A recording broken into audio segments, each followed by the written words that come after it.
என் நேசனே, கவலை கொள்ளாதே. வழி தவறியவன் நேர்வழி தேடி அழைக்கும் அழைப்பிற்கு பதில் கொடுக்கும் இறைவன் உன்னோடு இருக்கும் போது கவலை கொள்ளாதே. சிரமங்களால் நகர இயலாதவன் சிரமம் நீங்க அழைக்கும் அழைப்பிற்கு பதில் கொடுக்கும் இறைவன் உன்னோடு இருக்கும் போது கவலை கொள்ளாதே. தேவைகளுக்காக கரமிந்தி துடிக்கும் ஒவ்வொரு மானுடனும் தன்னை அறியாமல் தன் தேவைகள் நீங்க அழைக்கும் அழைப்பிற்கு பதில் கொடுக்கும் இறைவன் உன்னோடு இருக்கும் போது கவலை கொள்ளாதே.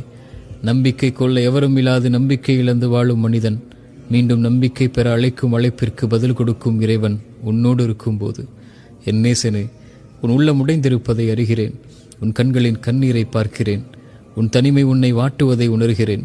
வழி பிறக்காதா என்று தவிக்கும் தவிப்பை அறிகின்றேன். கவலை கொள்ளாதே, இறைவன் நம்மோடு இருக்கிறான். இது மந்திர சொல். தூதரின் தோழர் தூதரிடத்தில் கூறியதை இறைவன் நமக்கு சொல்கின்றான். கவலை கொள்ளாதீர், இறைவன் நம்மோடு இருக்கின்றான். சிரமங்களா, வெளியேற முடியாத துன்பங்களா, குணப்படுத்த முடியாத நோயா, ஏமாற்றங்கள் துரோகங்களின் வழிகளா, உறவுகளின் பிரிவா, தனிமையின் தவிப்புகளா, மனிதர்களின் சிந்தனையால் வார்த்தைகளால் உள்ளம் உடைபட்டிருக்கிறதா? ஒரு முறை மீண்டும் இறந்த உள்ளத்தில் உயிர் பிறக்க உன் நெற்றியை அந்த இறைவனுக்கு முன்னால் பணிய வைத்து இந்த வார்த்தையை உங்கள் உயிருக்கு, உங்கள் உள்ளத்திற்கு கூறிப்பார். கவலை கொள்ளாதீர் என் உயிரே, உன்னை படைத்த இறைவன் உன்னோடுதான் இருக்கின்றான்.